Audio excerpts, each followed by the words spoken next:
की बाबा साहब अंबेडकर जी की सोने के पालकी से यात्रा बाबा साहब अंबेडकर जी ने की भारत के सिखों ने निकाली थी कि बाबा साहब आप हमारा धर्म अपनाइए, हमारा धर्म अपनाइए।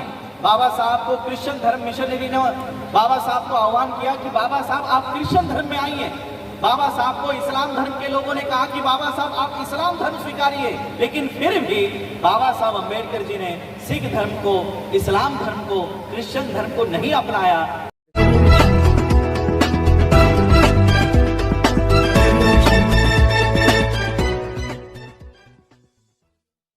बाबा साहब ने बौद्ध धर्म ही क्यों अपनाया? ये 15 अक्टूबर 1956 को बाबा साहब ने उसका जवाब दिया। ये जवाब देने से पहले बाबा साहब अंबेडकर जी हम लोगों को किस तरह से बौद्ध धर्म की ओर लेकर आए, ये थोड़ा आप लोगों को बताना चाहता हूं। बाबा साहब अंबेडकर जी भारत में अपनी उच्च शिक्षा पूरी करके आए। बाबा साहब अंबेडकर जी ने भारत की पूरी परिस्थिति को देखा और उस समय कई सारे चेंजेस, कई सारे घटनाएं भारत में घट रही थी। भारत को आजादी की मूवमेंट इस देश में शुरू हो रही थी और कई सारे चेंजेस, कानूनी चेंजेस इस देश में हो रहे थे। बाबा साहब अंबेडकर जी ने 1923 में देखा कि बोरे कमीशन ने जितने भी पानी के तालाब है, पानी के कुएं हैं, वो सभी के लिए खुले किए हैं। कोई भी उन कुओं से पानी पी सकता है, उन तालाब से पानी पी सकता है। बाबा साहब ने देखा ये कानून बनने के बावजूद भी हमारे लोग वो पानी पीने से डर रहे हैं, वो पानी को हाथ लगाने से डर रहे हैं। और फिर बाबा साहब अंबेडकर अपने किताबों में लिखता है कि मैंने कोई पानी पीने का आंदोलन नहीं किया, हमारा संघर्ष पानी पीने का नहीं था। तो बाबा साहब का संघर्ष किस लिए था? बाबा साहब ने जो घोषणा बाहर के 14 तालाब से की, बाबा साहब ने कहा कि जागृति का अग्नि हमेशा जलाए रखना, इसे बुझने नहीं देना। बाबा साहब ने एक जागृति निर्माण की। क्या जागृति निर्माण की? कि अगर एक कुत्ता उस तालाब से पानी पी सकता है, अगर कोई जानवर उस तालाब से पानी पी सकता है, तो हम इंसान हैं, हम इंसानों को भी वो अधिकार मिलना चाहिए। हमें पानी पीने का अधिकार मिल गया है, हमें तालाब पर जाने का अधिकार मिल गया है, अब हमें मंदिर में जाने का भी अधिकार मिलना चाहिए। बाबा साहब ने कहा ठीक है, तुम्हें मंदिरों में जाना है। 2 मार्च 1930 को बाबा साहब अंबेडकर जी ने फिर से हजारों लोगों को इकट्ठा किया और महाराष्ट्र के नासिक जिले में कालाराम मंदिर के एंट्री का बाबा साहब अंबेडकर जी ने मूवमेंट खड़ा किया। और जैसे ही बाबा साहब अंबेडकर उस मंदिर में प्रवेश करेंगे, अंदर से बड़े बड़े दरवाजे बंद कर दिए गए और अंदर से पथराव हुआ। एक पत्थर आकर बाबा साहब को लगा और बाबा साहब लहूलुहान हो गए। और वहीं पर बाबा साहब ने कहा कि देखो, तुम अपने आप को हिंदू समझते हो, अगर तुम हिंदू होते तो ये मंदिर में हमें लेते। बाबा साहब अंबेडकर जी ने धीरे धीरे लोगों के दिलों में ये सवाल पैदा कर दिया कि अगर हम भी हिंदू हैं, वो भी हिंदू हैं, तो फिर वो हमें मंदिर में क्यों नहीं लेते, हमें मंदिर में क्यों नहीं लेते। 1930 का भी आंदोलन पूरा हुआ। 1930 के बाद 1931, 32, 33 में राउंड टेबल कॉन्फ्रेंस की शुरुआत हुई। और जब बाबा साहब अंबेडकर राउंड टेबल कॉन्फ्रेंस में गए, गांधी का वहां पर कहना था कि आजाद भारत में अछूतों को अगर वहां पर कोई भी अधिकार मिलता है तो ऐसी आजादी हमें नहीं चाहिए। गांधी का ऑफिशियल स्टेटमेंट है कि आजाद भारत में अगर अछूतों को अधिकार मिलते हैं तो हमें ऐसी आजादी नहीं चाहिए। बाबा साहब अंबेडकर जी ने ये बातें समाज को लाकर बता दी। पूना पैक्ट का आंदोलन हुआ, पूना पैक्ट में बाबा साहब की सिग्नेचर हुई और फिर हमारे अधिकार छीन लिए गए। यानी जो लोग हमें हरिजन कहा करते थे, हिंदू कहा करते थे, वही हम लोगों को अधिकार देने को तैयार नहीं थे। और फिर इस देश का संविधान लिखने की जब तैयारी शुरू हुई, बाबा साहब अंबेडकर संविधान सभा में गए, कितना संघर्ष हुआ वो हम सब जानते हैं। और जब बाबा साहब अंबेडकर संविधान सभा में गए, बाबा साहब ने सिर्फ भारत का ही नहीं, पूरे दुनिया का, पूरे विश्व का सबसे बढ़िया संविधान बाबा साहब ने इस देश को निर्माण करके दिया। और मैं इसलिए नहीं कह रहा हूं कि मैं बाबा साहब का वंशज हूं या बाबा साहब के परिवार से हूं, ये बात वर्ल्ड के लोग एक्सेप्ट करते हैं। इससे पहले यूनाइटेड स्टेट्स के जो प्रेसिडेंट हुआ करते थे, उन्होंने बाबा साहब अंबेडकर जी के संविधान के बारे में कहा कि बाबा साहब अंबेडकर अगर हमारे देश में पैदा होते तो हम सूरज का नाम बदलकर उसे अंबेडकर कर देते। इतनी बाबा साहब अंबेडकर जी की आज संविधान को लेकर पूरी दुनिया बाबा साहब की तारीफ करती है। लेकिन वही बाबा साहब अंबेडकर इस देश को संविधान देते हुए कहते हैं कि ये संविधान कितना ही बढ़िया क्यों ना हो, कितना ही अच्छा क्यों ना हो, इसको चलाने वाले लोग अगर गलत है तो संविधान किसी काम का नहीं। यूनाइटेड स्टेट का प्रेसिडेंट नेल्सन मंडेला, नेपाल के लोग बाबा साहब के संविधान को रेफर करते हैं, बाबा साहब के संविधान की तारीफ करते हैं, लेकिन वही बाबा साहब कहते हैं कि संविधान चलाने वाले लोग अगर गलत हो तो संविधान किसी काम का नहीं। बाबा साहब को पता चल चुका था कि संविधान मैंने सबसे बढ़िया बनाया है, लेकिन जिनके हाथों में दे रहा हो वो नालायक है, वो देश को संविधान पर नहीं चलाएंगे, देश को संविधान पर नहीं चलाएंगे। बाबा साहब अम्बेडकर जी को पूछा गया, बाबा साहब अम्बेडकर जी के ऊपर आरोप लगाया जाता है कि बाबा साहब अम्बेडकर जी ने भारत का संविधान फ्रेंच रिवॉल्यूशन से, फ्रांस से उठाया है, वहां से कॉपी किया है। बाबा साहब को यह सवाल पूछा गया, बाबा साहब ने कहा मैंने भारत का संविधान किसी फ्रेंच रिवॉल्यूशन से नहीं उठाया, मैंने भारत का संविधान बुद्ध के अनुसार तैयार किया है, बुद्ध के संदेश पर, बुद्ध के धम्म के अनुसार तैयार किया है। इसका प्रीएम्बल कभी पढ़ लो।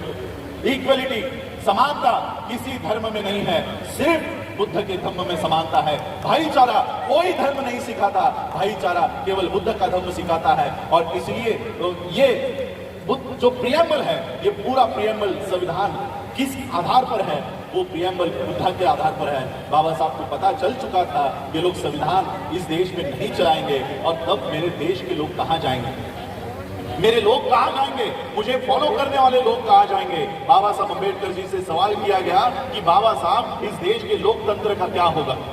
बाबा साहब को पता था एक दिन इस देश में ऐसा आएगा जब इस देश का संविधान हमारे लिए इस्तेमाल में लाना बंद किया जाएगा, इस देश के संविधान में लिखा हुआ रिजर्वेशन खत्म किया जाएगा, एजुकेशन खत्म किया जाएगा, तब मेरे देश के लोग, मेरे अनुयायी कहां जाएंगे।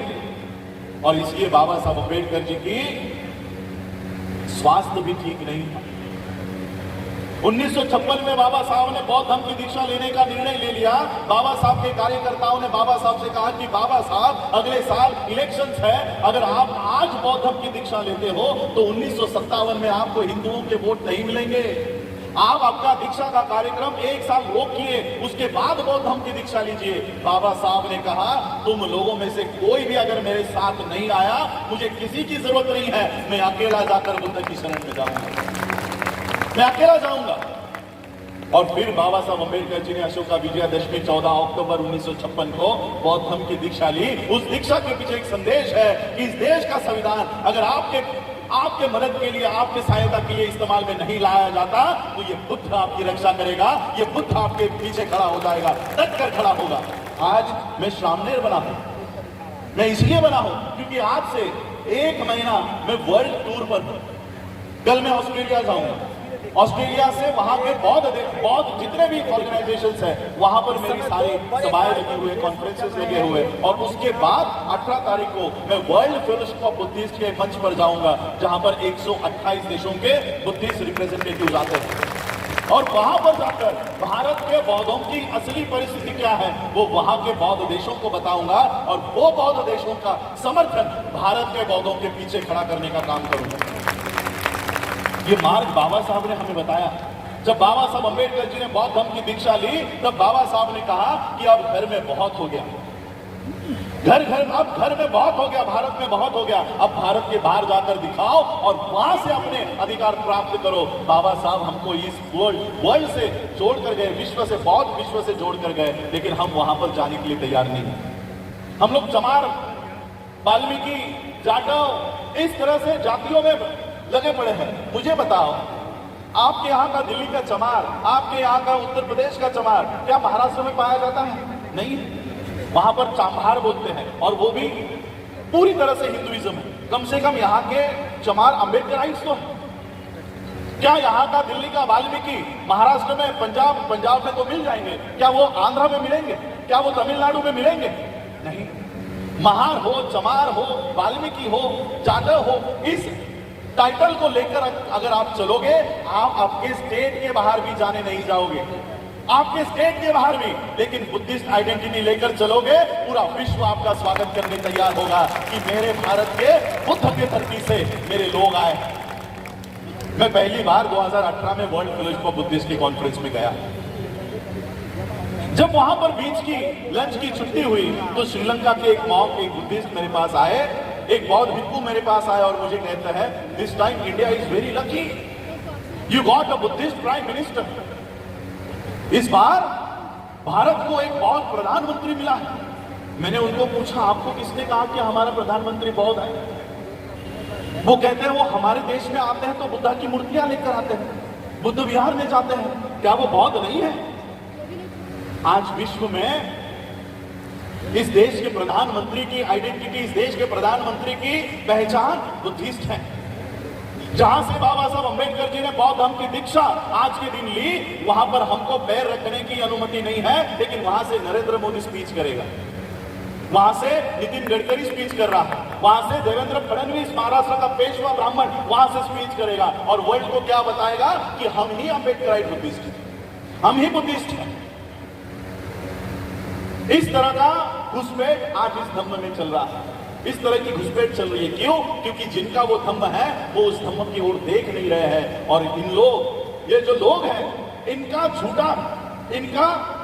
झूठा वो हमारे हाथ में दे रहे हैं और हमारी सोने की थाली वो चुरा कर लेकर जा रहे हैं। हम उनके झूठे 33 करोड़ देवी देवताओं के चक्कर में पड़े हुए हैं और वो हमारा सोने का बुद्ध उठाकर घूम रहे हैं।